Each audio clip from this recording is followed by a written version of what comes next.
नमस्कार, बहुत बहुत स्वागत है आप सभी का हमारे यूट्यूब चैनल में। आइए जानते हैं कि कामिका एकादशी कब है, इसका पारण कब है, पूजा करने का शुभ मुहूर्त कब है और कौन सी कथा पढ़नी है। सब कुछ मिलेगा हमारे वीडियो में, बने रहिए हमारे साथ। श्रावण मास के कृष्ण पक्ष की एकादशी को जो लोग व्रत करते हैं और कथा सुनते हैं उन्हें मोक्ष और वाजपेयी यज्ञ के समान फल मिलता है।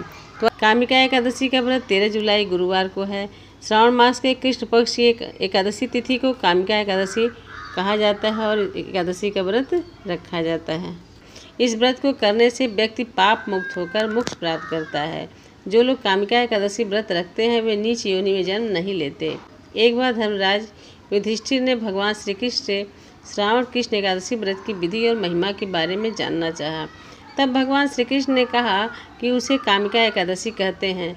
ब्रह्मदेव ने नारद मुनि को कामिका एकादशी की महत्ता बताई थी, जिसकी कथा इस प्रकार है। एक समय की बात है कि एक गांव में ठाकुर था। वह बहुत ही क्रोधी स्वभाव का था। एक दिन उसका एक ब्राह्मण से झगड़ा हो गया। उस दौरान उसने ब्राह्मण की हत्या कर दी।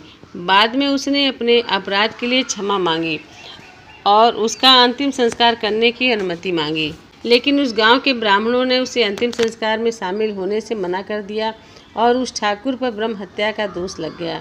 ब्राह्मणों ने उस ठाकुर के घर भोजन करने से इनकार कर दिया। उसके किसी भी मांगलिक कार्य में ब्राह्मण नहीं जाते। समय व्यतीत होता गया। एक दिन उसे एक मुनि मिले।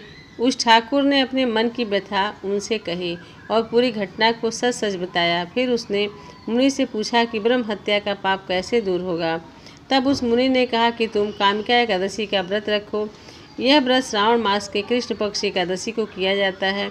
मुनि ने ठाकुर को कामिका एकादशी व्रत की विधि और महत्ता के बारे में विस्तार से बताया। मुनि के बताए अनुसार उस ठाकुर ने कामिका एकादशी का व्रत रखा और भगवान विष्णु का पूजन किया। रात्रि के समय वह भगवान विष्णु की मूर्ति के पास शयन कर रहा था। तभी स्वप्न में उसे श्रीहरि के दर्शन हुए।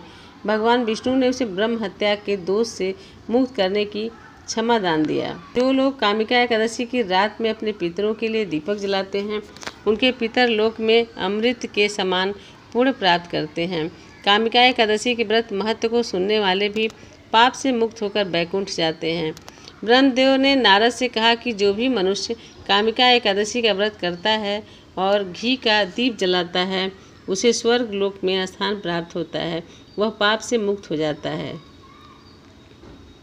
उम्मीद करती हूँ कि आपको ये कथा अच्छी लगी होगी और अगर आप व्रत करते हैं और नहीं भी करते हैं तो कामिका एकादशी व्रत कथा ज़रूर सुनें। इन्हीं शब्दों के साथ विदा लेती हूँ। अगर आपको हमारा वीडियो अच्छा लगे तो आप लोग हमारे चैनल को सब्सक्राइब ज़रूर कीजिएगा। नमस्कार, धन्यवाद।